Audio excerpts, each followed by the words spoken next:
भाई साहब देखिए, बड़ी सीधी सी बात है कि अगर ये चाहते हैं अपना चुनाव जीतना, तो ये जो इनके सामने ये जो घटनाएं हुई, इन सब के वीडियो फुटेज और आप लोगों के द्वारा इनको सूचनाएं तो मिलती होंगी, उन सूचनाओं पर इनका अपना एक्शन क्या होता है और उन एक्शंस का रिएक्शन पब्लिक देगी। चुनाव आयोग एकदम मौन बैठा है। चुनाव आयोग के मौन रहने से 2022 पर क्या इफेक्ट जाएगा? भाई साहब बुरा मत मानिए कि चुनाव आयोग भी इनकी रखेल बन के रख गया है। और सीधी सी बात है, चुनाव आयोग भी अपना कुछ कर नहीं पा रहा है। जो ये संकेत करते हैं, जो ये इशारा करते हैं, वही चुनाव जो लोगों ने इनसे अपेक्षाएं किया था, उस पर ये लोग बिल्कुल खरे नहीं उतर पा रहे हैं।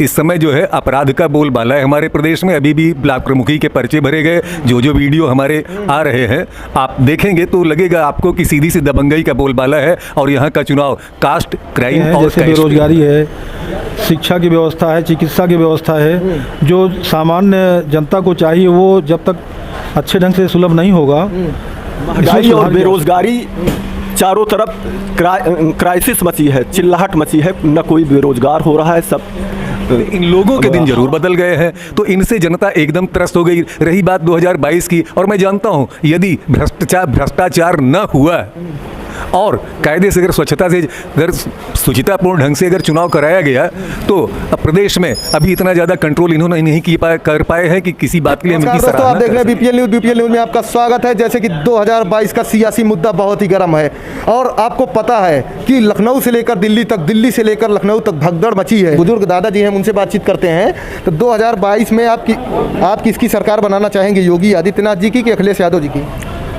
आदित्य को। योगी जी की? जी हाँ। योगी जी के कामकाज से खुश हैं? बहुत प्रसन्न है। योगी जी विकास किए हैं? योगी जी विकास किए हैं? बहुत किया है। बहुत प्रसन्न है। कोरोना काल में कितनी सुविधाएं पहुंच पाई हैं जनता तक? बहुत, करोड़ों से ज्यादा। और कहा सारी सुविधाएं पहुंची हैं? सब पूरा। बहुत खुश है। खुश है आदित्यनाथ योगी से और मोदी से भी खुश है। तो 2022 में योगी जी की सरकार बनेगी? बिल्कुल बने। चलिए, जनता है, जनता का राय है। एक और युवक हैं, हम उनसे भी बातचीत करते हैं, उनसे उनकी राय जानने की कोशिश करते हैं कि 2022 में अब की बार योगी जी मुख्यमंत्री पुनरावृत्ति कर पाएंगे मुख्यमंत्री पद पर, कि आएंगे अखिलेश यादव? यूपी बदलाव की ओर है। जैसे इस समय प्रकरण चल रहा है ब्लॉक प्रमुख का, इस संदर्भ में आल यूपी में जैसे बीजेपी सरकार अर्थात योगी नाथ की जो सरकार है, चारों तरफ धरपकड़ का ये कृत्य कर रही है, इससे काफ़ी जनता नाखुश भी है, जो कि इनको फ्रंटेज कवर करके ये नहीं करना चाहिए। इसका साइड इफ़ेक्ट पड़ता है, इससे कुछ जनता में रोष है। और इसके साथ साथ इनके कार्यशैली, जो क्राइम चरमोत्कर्ष पर था अन्य सरकारों में, उस पर काफ़ी हद तक लगाम लगा है। और जहाँ तक ये विकास की बात है, विकास में जैसे रोड या गली कूचे, इनमें भी काफ़ी हद तक सुधार हुआ है। लेकिन उससे भी बड़ी बात है कि पेट्रोल और डीजल चरमोत्कर्ष पर सुई के नोक पर पहुंच चुकी है। इतना महंगाई झेल रही है जनता कि त्राही कर रही है। केवल वादे ही नहीं, उसको ज़मीन पे कार्यान्वित करना, ये सब टेढ़ी खीर होती है, नदी के दो किनारे होते हैं। तो इनको विकास, रियल लाइफ, आम जनता, आम जनमानस, गरीब, अंतिम व्यक्ति तक का, अंतिम व्यक्ति जो गरीब है उसके आंसू गिरने से पहले उसको न्याय मिले, ये इनका पॉजिटिव सोच होनी चाहिए। लेकिन ये सारे मीडिया, नहीं कहना चाहिए, लेकिन सारे मीडिया अपने गिरफ्त जैसे इन्हीं की गुणगान कर रहे हैं। इनको इससे इतर होके रियल लाइफ में क्या हो रहा है इसको करना चाहिए। और हाँ, कुछ हद तक कुछ मामलों में इन्होंने अच्छा काम किया है, लेकिन महंगाई और बेरोजगारी चारों तरफ क्राइसिस मची है, चिल्लाहट मची है, न कोई बेरोजगार हो रहा है। सब हवाई वाली बातें हैं। ठीक है, जैसे कि आपने ब्लॉक प्रमुख की बात की, लखीमपुर खीरी में विपक्षी पार्टी की महिला को बंधक बनाया गया, उनके साथ बदतमीजी की गई, साड़ी खींचा गया। भाजपा के कार्यकर्ता ये कार्य कर रहे हैं, इसे कैसे देखते हैं आप? इसे उनके, देखिए, किसी भी जैसे रामायण में हनुमान जी गए थे तो पहला मुक्का जब उसको मारे थे लंका में घुसने के पहले त्रिजटा को, तो उन्होंने कहा था कि अब इसका पूरे कुल का नाश होने वाला है। एक महिला सशक्तिकरण का पटल पे लंबे लंबे भाषण, लच्छेदार भाषण करना और रियल लाइफ में उसको महिला सशक्तिकरण करना, ये दोनों, वो कितना कथनी और करनी में अंतर है।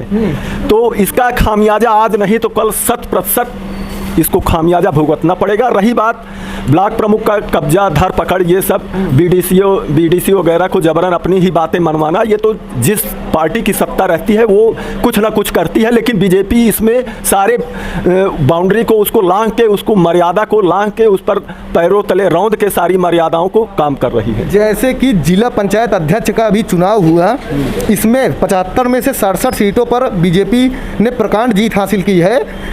अब की बार 2022 में इसका क्या इफेक्ट पड़ेगा? पहली बात मैंने अभी आपको बताया कि सत्ता जिसकी रहती है उसी का आप विगत चाहे जितना रिजल्ट उठा लें, सपा बसपा कांग्रेस जिसकी सत्ता रहती है प्रदेश में, वो उसी की है जिला पंचायत और ब्लॉक प्रमुख वो अपना, वो इसकी लोकप्रियता पर नहीं, ये लोकप्रियता को इससे नहीं आंका जा सकता, ये निराधार और असत्य कथनों पर है। 2022 में अब की बार क्या होगा? बड़ी पार्टी सपा रहेगी, जिस अखिलेश यादव जी आएंगे ऐसा माना जा रहा है। चलिए, जनता है, जनता का राय है। एक दादाजी हैं, हम उनसे भी बातचीत करते हैं, उनसे भी उनकी राय लेते हैं। दादाजी, कानून व्यवस्था पर कितनी सफल है सरकार? कानून व्यवस्था पे कुछ लगाम तो लगी है। इस समय जो है पुलिस अपना काम कर रही है, अपराधियों के हौसले पस्त हैं फिलहाल, लेकिन कहीं कहीं छिटपुट घटनाएं भी हो रही हैं जिस पे योगी जी भी ध्यान दे रहे हैं और यहाँ का पुलिस प्रशासन भी ध्यान दे रहा है। महिला सुरक्षा कितनी सुधरी है? महिला सुरक्षा में सुधार भी हुआ है, लेकिन चूंकि जनसंख्या अधिक है, ऐसी स्थिति में कुछ न कुछ असर तो पड़ता ही है, इसलिए कि पुलिस की संख्या भी कम है, प्रशासन के पास भी तमाम काम रहते हैं। भाजपा कितने अपने वादों पर खरी उतरी है? भाजपा अपने वादों पे कुछ हद तक खरी उतरी भी है, कानून व्यवस्था भी सही हुई है। बेरोजगारी लेकिन अपनी चरम सीमा पे है। बेरोजगारी, महंगाई पर क्या कहेंगे? महंगाई भी बहुत तेज़ी से बढ़ रही है, पेट्रोल डीजल का दाम बढ़ा है, इस पे अंकुश लगाने की आवश्यकता है। अगर इस पे अंकुश लगेगा तो महंगाई स्वतः कम हो सकती है। जैसे कि स्वास्थ्य विभाग, शिक्षा विभाग और चिकित्सालय में कितना सुधार हुआ है? हम बहुत सुधार की बात नहीं कर सकते, इसलिए कि सुधार तो नहीं हुआ, सुधार की बहुत अपेक्षा है। यदि समय रहते सुधार नहीं हुआ तो बद से बदतर स्थिति हो सकती है। 2022 में अब की बार योगी जी पुनरावृत्ति करेंगे कि अखिलेश यादव आएंगे? देखिए, जहाँ तक आने की बात है, हमको तो नहीं लगता कि अखिलेश जी आएंगे, और मोदी जी और योगी जी की टीम अच्छा काम कर रही है। अयोध्या में राम मंदिर बना, 370 धारा 35 से हटाया गया, इससे भाजपा को फायदा होगा? इससे हम नहीं कह सकते, जब तक जो मुख्य बातें हैं जैसे बेरोजगारी है, शिक्षा की व्यवस्था है, चिकित्सा की व्यवस्था है, जो सामान्य जनता को चाहिए वो जब तक अच्छे ढंग से सुलभ नहीं होगा, इसमें सुधार की आवश्यकता है। मोदी जी ने मंत्री के तौर पर अनुप्रिया पटेल को मंत्री बनाया है, क्या इससे ओबीसी वोट पर इफेक्ट पड़ेगा? कुछ वोट काट पाएंगे ओबीसी क्या? देखें, ऐसा है, जहाँ तक अनुप्रिया पटेल के मंत्री बनने से इनके जात के लोगों को आकर्षित होने की बात है, हम तो नहीं मानते। जो प्रबुद्ध वर्ग है, अच्छा काम करेंगे तो इनको पुनरावृत्ति इनकी हो सकती है, अन्यथा किसी को मंत्री बनाने से, जातिगत बनाने से, ये तो तुष्टिकरण की नीति होती है, कोई उस जात का व्यक्ति आ जाएगा तो वोट बैंक हासिल होगा, हमको तो नहीं लगता है सब बातों। जैसे कि प्रदेश भर में 52 केसेज आए हैं, 52 आपने देखा होगा, न्यूज़ पर, पेपर में देखा होगा, 52 हिंसा के केसेज आए हैं ब्लॉक प्रमुखी के चुनाव में। कहीं प्रत्याशियों को अगवा कर लिया गया, कहीं प्रत्याशियों को बंधक बना लिया गया, कहीं सपा की महिला थी उनको बंधक बना के उनका पर्चा दाखिला नहीं करने दिया गया। तो क्या ये तानाशाही चल रही है? जहाँ तक तानाशाही का प्रश्न, तानाशाही नहीं है, बल्कि जो भी राजनीतिक व्यक्ति होते हैं वो अपने अपने लोगों को कुर्सी बैठाने का प्रयास करते हैं। जो भी व्यक्ति रहते हैं वो उनसे विशेष लगाव रहता है, उसी तरह से ये लोग भी हैं, अपने लोगों को कुर्सी बैठाने के लिए तरह तरह का हथकंडा अपनाते हैं, और हर तरह से हथकंडा अपना करके उनको कुर्सी बैठाने का प्रयास करते हैं। कभी कभी ये लोग आपस में ही एक दूसरे से मिली भगत करके एक दूसरे को बैठा देते हैं, तो जनता ताकती रह जाती है। व्यवस्था पर कितनी सुधार हुई है? देखा था डीजल महंग हो गया है। ये तो महंगाई है। हाँ, महंगाई। चलिए, ठीक है, एक दादाजी हैं, हम उनसे बातचीत करते हैं। 2022 में दादाजी अब की बार योगी जी पुनरावृत्ति कर पाएंगे कि आएंगे अखिलेश यादव? नहीं, देखिए भैया, जैसा आपने पूछा और आप कह भी रहे हैं, तमाम लोगों ने राय भी जाहिर किया होगा, लेकिन आम आदमी ये कितना ज़्यादा त्रस्त हो गया है। आप जो कह रहे हैं कि अभी ये योगी जी की बात, तो जो लोगों ने इनसे अपेक्षाएं किया था उस पर ये लोग बिल्कुल खरे नहीं उतर पा रहे हैं। इस समय जो है अपराध का बोलबाला है हमारे प्रदेश में। अभी भी ब्लॉक प्रमुखी के पर्चे भरे गए, जो वीडियो हमारे आ रहे हैं आप देखेंगे तो लगेगा आपको कि सीधी सी दबंगई का बोलबाला है, और यहाँ का चुनाव कास्ट, क्राइम और कैश पे हो रहा है। जैसे कि लखीमपुर खीरी में महिला के साथ जबरदस्ती किया गया, साड़ी खींची गई, भाजपा के कार्यकर्ता का ये कार्य कितना अशोभनीय है? भाजपा के 2022 के चुनाव पर इसका क्या असर रहेगा? देखिए, अभी मैंने आपसे कहा ना दबंगई, तो वो चाहे जिस पार्टी में, किसी एक पार्टी पर्टिकुलर का नाम नहीं लेना चाहता हूँ, जो कहा गया है कि माइट इज राइट, जिसके हाथ में होगी लाठी भैंस वही ले जाएगा। कानून इसलिए होता है नहीं सबको समानता का अधिकार मिल पाए, लेकिन उस तरह से कहीं पे ये मिल नहीं पा रहा है और तमाम लोग तरसते हैं। हम लोग की कचहरी में फरियादियों की इतनी भीड़ लगी रहती है। मैं तो कहता हूँ, डीएम साहब से कहता हूँ कि आपका जो है स्थानीय प्रशासन फेल है, तब लोग आपके पास आ रहे हैं। एसपी से मैं बोलता हूँ, थाने पर आपका बैठा थानेदार फैल्योर कर रहा है, तब लोग यहाँ पर आ रहे हैं। अगर ये लोग उन्हीं को टाइट कर दें तो बड़ी आराम से व्यवस्थाएं सुधर सकती, लेकिन ये स्वयं हाथ पे हाथ रख के बैठे हैं। और यही कारण है हमारे प्रतापगढ़ जैसे शहर में या इस जिले में कोई भी एसपी रुकना नहीं चाहता है, और कोई अगर रुका भी है तो कोई काम नहीं करना चाहता है, और जो काम करते भी हैं उनका कोई आम जनमानस को उसका लाभ मिल नहीं पा रहा है। न आम जनमानस में उनकी ऐसी कोई छवि बन पा रही है जो कि इनको अपना रहनुमा समझ सके। प्रतापगढ़ में जिला पंचायत अध्यक्ष का चुनाव हुआ, इसमें भाजपा की बुरी हार हुई है। इसे आप 2022 में इसके प्रतापगढ़ लेवल पर देखा जाए तो इसका क्या इफेक्ट रहेगा 2022 के चुनाव पर? हाँ भाई साहब, आपने एकदम सही कहा। ये तो अभी सिर्फ ट्रेलर है। आदमी महंगाई, भ्रष्टाचार और इन सब चीज़ों से इतना ज़्यादा त्रस्त हो गया है कि उनको लगता है कि इन्होंने हमको सब जवाब दिखाए, और बाकी आदमी अपने आप को इनको ये सत्ता में आने के लिए अपनी लच्छेदार बातें कर रहे थे, तो लोग ये सोचते थे कि वास्तव में हमारे दिन बदल जाएंगे, लेकिन वास्तव में हमारे दिन तो नहीं बदले।